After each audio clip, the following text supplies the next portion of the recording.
Hey everybody, Graham here. So I'm a little late to the party on this one, and I apologize for that because I had a pretty terrible stomach bug that was just miserable. Anyway, three of the Scientology protesters in LA were arrested, and two of them were released fairly quickly. I don't know if it was the same day or the next day or something, but one guy was held for 5 days. He was released, the charges were dropped, and he's out, he's okay. But this is all very upsetting for a number of reasons. Now, the story is that the squad decided to go take a break from being in front of the Scientology buildings and go over and hang out in front of a restaurant called La Poubelle. Now, they didn't just pick this restaurant at random.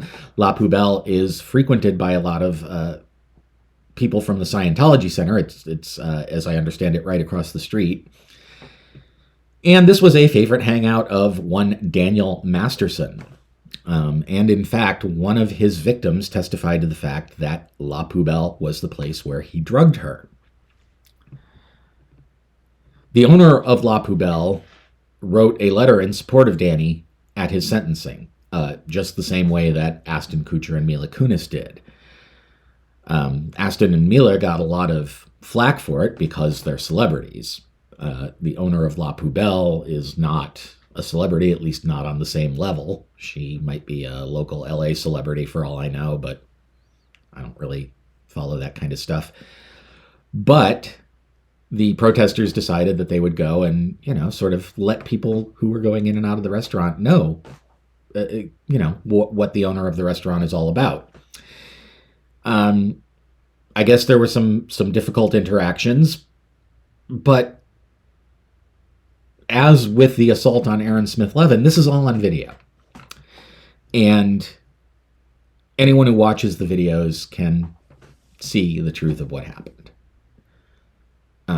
There are multiple videos from multiple angles because everybody out there is a streamer and they've all got their phones or their cameras on their little gimbals and they're going around videoing everything. So it's not like there's some big he said, she said thing going on here. It seems like an investigator could just pull a bunch of this stuff together in about 20 minutes, piece together a pretty good picture of what actually happened. But that's not how the LAPD works, apparently. Apparently it took 5 days for this one particular guy. So I think the LAPD is digging themselves a hole here because the thing happened with Aaron, and that made a splash in the SPTV world. Now, the SPTV world is small, but it's getting bigger.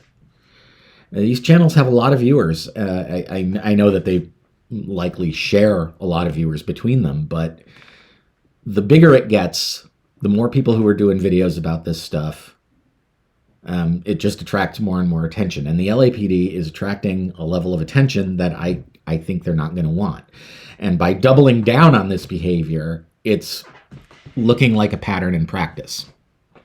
And there is already a perception that the LAPD, and in particular the Hollywood division, is pretty cozy with Scientology.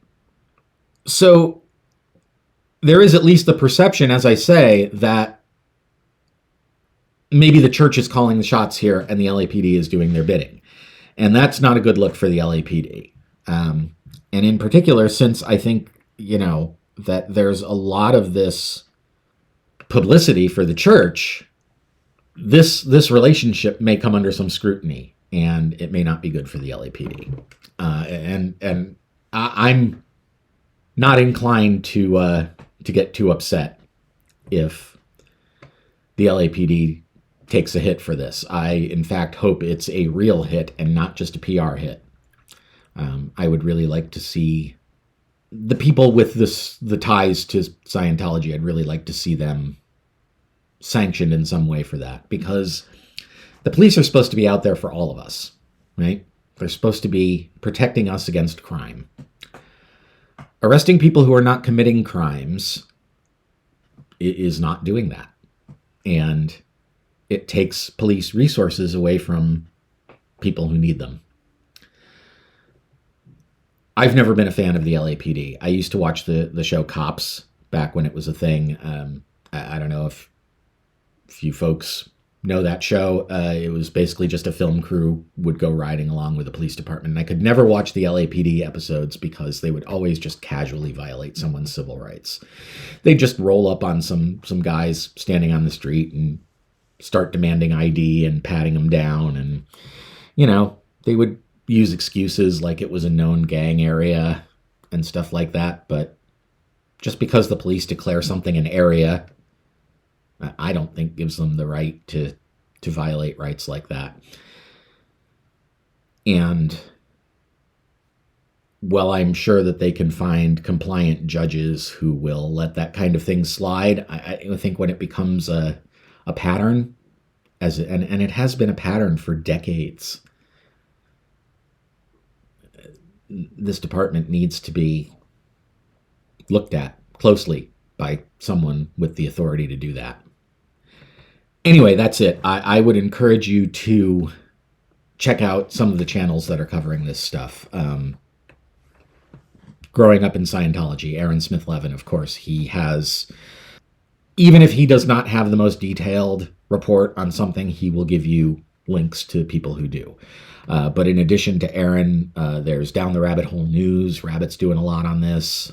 She's great, as I mentioned in one of my last videos. She's a great synthesizer of this stuff. She pulls stuff from everywhere and she puts it together and puts out a pretty comprehensive look at what's going on. And she does this pretty consistently. But in addition to her, there is Scientology Life After a Cult, run by a woman named Natalie, who was very good. I've been liking her stuff. There is Kelly Copter. There is Liz Gale. And then there are all of these streamers, Streets LA, DOA, the guy who spent 5 days in jail. He's back out now, so presumably he'll be streaming. And all of those other people. There's always links to, they all do a good job of linking each other. And I would certainly encourage you to go watch this stuff. Aaron is going out to LA this weekend to join in. And I don't know what, if anything will happen. Maybe it'll just be a normal weekend and they'll do their thing and, do some streaming and go out for beers after. I hope that's what happens. I hope they just have a sort of relaxed, good time. But there is the potential for something a little bit more dramatic, maybe. And it'd be worth keeping an eye on. But in any event, that those people will cover it. I will be here to do my usual low-effort summary of things. I think this is a story that's going to grow. The LA Times did a little bit of a story on it. Aaron covered some of it. It was a pretty superficial read on what's going on. Basically a sort of print version of one of my videos, except a little bit better organized.